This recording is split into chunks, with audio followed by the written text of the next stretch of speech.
Casalata a été créé par rapport à une divergence d'opinion qu'il y a d'entre des membres de l'association Rénoban. Et c'est de là que certains membres ont rejoint M. Dubois pour lui dire qu'il fallait créer un deuxième groupe de la rénovation urbaine. Parce que ça reste un peu complexe entre Rénoban et quelques membres du style comme avec M. Joël Molenfaux, avec Pecci, avec l'équipe, les anciens de Casalata. Et c'est de là que Casalata a émergé de la rénovation urbaine. Et entre-temps, voilà, deux groupes, Rénoban, Casalata. Casalata a toujours eu des voltigeurs. C'est pas nouveau. Après, chaque année, les voltigeurs, ça évolue. Aujourd'hui, maintenant, nous sommes à l'ère du smartphone, de l'Internet, de la fibre optique. Alors, les voltigeurs, c'est pareil. On a commencé surtout que dès qu'il n'y avait plus de vidéos, ils avaient arrêté de vider le carnaval, et les voltigeurs, ils se sont greffés au groupe Casalata. Sans avoir de prétention non plus, pour être clair, c'est que la musique de Casalata en elle-même aussi attire, aussi, en voûte. Et la raison pour laquelle on a des voltigeurs, mais cette année, c'était plutôt des voltigeurs, on va dire des voleurs à l'arrache. Ils profitaient de cette foule pour arracher les chaînes des spectateurs. Et c'est ça qui est un peu déplorable. Surtout que quand ça se passe comme ça, on dit que c'est Casalata. L'étiquette déjà est carrément colorée. Et en tant que faire ce peu, on essaie de faire un travail social avec la poésie aussi pour que les jeunes. Le carnaval, il est pour tout le monde. Les jeunes de différents quartiers, on essaie de les introduire pour qu'ils puissent faire le carnaval, parce que plus maintenant les années avancent, plus le carnaval commence à devenir strict. On a un peu peur que ça fasse comme au Brésil, ensemble des mondes, surtout que notre richesse en Guyane, c'est la spontanéité. Et c'est là où on va dire que, paradoxalement, le bas blesse, c'est que les jeunes, ils veulent se défouler. Il y a certains, et il y a d'autres aussi qui viennent, excusez-moi l'expression, foutre la merde. Et comme j'ai rétorqué aussi sur certains médias, je disais que Casalata était victime de leur succès, je n'en disconviens pas. C'est vrai que la musique, l'ambiance, tout ça est bonne. Mais je veux bien souligner aussi que la Guyane elle-même est victime de son échec social. Alors, les prévisions de 2017, nous allons faire beaucoup de choses. Déjà le mémorial bientôt du bois, ça veut dire que notre ancien président qui est créateur qui est décédé, nous allons faire un mémorial en sa mémoire, ça veut dire tournoi de foot avec un très grand plateau artistique local, 973. Parce que bientôt du bois c'est un disque aussi. Il met la musique et c'est grâce à lui qu'au jour d'aujourd'hui que Casalata a cette renommée.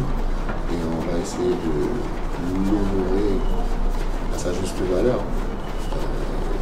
À part le mémorial, nous allons travailler aussi en étroite collaboration avec l'Hexagone, tout en sachant que Casalata met en place une petite cellule Casalata Paris, qui sera chapeautée par M. Xavier Laurent, tout le monde me connaît associativement parlant sur l'Hexagone, et c'est lui qui sera notre référent à Paris et qui va faire la passerelle avec Casalata Cayenne, ce qui fait qu'on essaie d'élargir quand même, pas au niveau local, au niveau national. Nous avons été invités par M. Séraphin pour le village carnaval qui se déroule du 1er au 3 juillet. Et on a adhéré au projet tout en sachant que c'est une autre configuration. On va se confronter aussi à jouer sur un podium. Habituellement, on défile dans les rues. Et c'est la raison pour laquelle j'ai validé le projet, parce que je veux aussi quand même la palette du Casalata. C'est pas Casalata dans les rues. Là maintenant, on va monter Casalata, faisons un spectacle sur un projet. C'est la raison pour laquelle nous sommes là aujourd'hui. On va dire à effectif réduit, mais nous sommes là.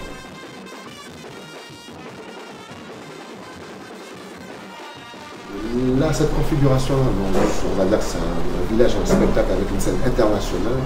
C'est vrai que on n'a pas encore vu dans cette optique-là. Ce qui fait que là, on va voir le 2 juillet, ce qu'on va faire, ce qu'on va proposer au public. Je pense que le public, il va bien, largement. Parce que les répétitions qu'on a eues sur Cayenne, ça se passe bien. Avec les danseuses, il y aura un beau spectacle. Au début, lorsqu'on on a appris qu'il fallait réduire son effectif, tout en sachant que nous sommes habitués à défiler, on va dire, à 100, 120 personnes, à peu près 85 musiciens. C'est vrai que là, à 30 musiciens, c'est un peu compliqué. Surtout que Casalata, c'est le groupe. Le groupe, c'est la musique de Casalata. C'est le seul groupe qui a ce groupe-là. Et en ayant discuté avec un ingé son qui est M. Andy, et c'est vrai que c'est pour ça que j'ai bien aimé discuter avec lui, parce qu'habituellement, lorsqu'on joue sur une prestation, même sur un podium, on a une autre configuration, c'est-à-dire un micro d'ambiance, et puis voilà. Mais lui, il m'a proposé autre chose.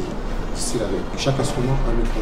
Ça veut dire que ça sera bien amplifié. Et c'est là où j'ai adhéré, je voulais voir ce que ça donnait, par curiosité. Et en ayant eu 2 répétitions avec lui, avec tout le matériel mis en place aux Zéphyr, à KM, là je me suis dit c'est bon, on peut le faire. On peut le faire. Alors ça veut dire samedi 2, il y a beaucoup de personnes qui sont sur eux.